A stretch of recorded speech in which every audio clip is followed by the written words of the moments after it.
হিসাবে আসছে, আর অতিথি নারায়ণ রূপে আমার কাছে আসছে।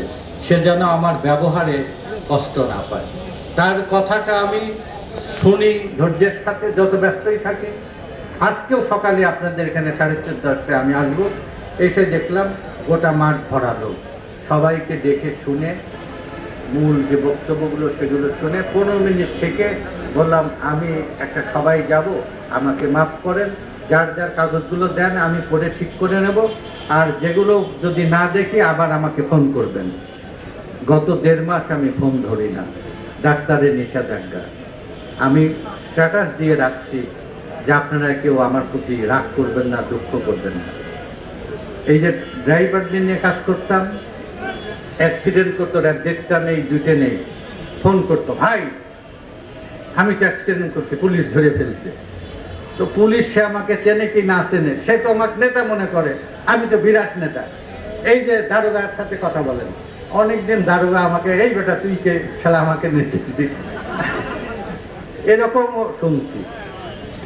শ্রমিক তার পদে না বিপদে পড়ছে, পরে অত রাতে আইজিকে খুঁজে বের করতে হয়েছে, এসপিকে খুঁজে বের করতে হয়েছে, তারপরে ও আমাকে চিনবে কোত্থেকে, তারপরে তাকে মুক্ত করতে হয়েছে।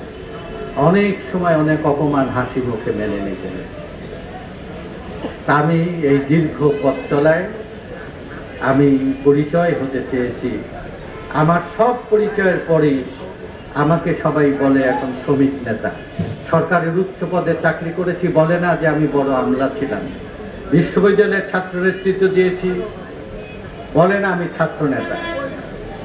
আমি অন্য অনেক পদে কাজ করেছি, খালেদা জিয়ার পলিটিক্যাল অ্যাডভাইজার হিসেবে, বিশেষ সহকারী হিসেবে কাজ করেছি, বলেন আমি খালেদা জিয়ার সচিব। কি বলে? শিমুল বিশ্বাস শ্রমিক নেতা।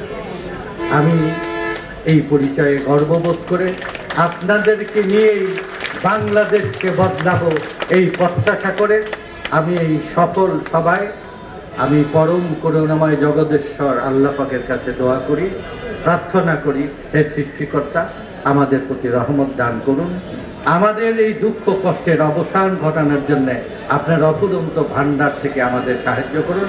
আমরা সচেষ্ট আছি, আমরা দায়িত্ব পালনে অঙ্গীকারবদ্ধ আছি। আমি পরম করুণাময় সাহায্য চেয়ে আপনাদের ঐক্যবদ্ধ থাকার অনুরোধ দেখে সবার জীবনে সর্বাঙ্গীন মঙ্গল কামনা করে আমি আমার বক্তব্য শেষ করছি। শ্রমিক দল জিন্দাবাদ, দুনিয়ার মজদুর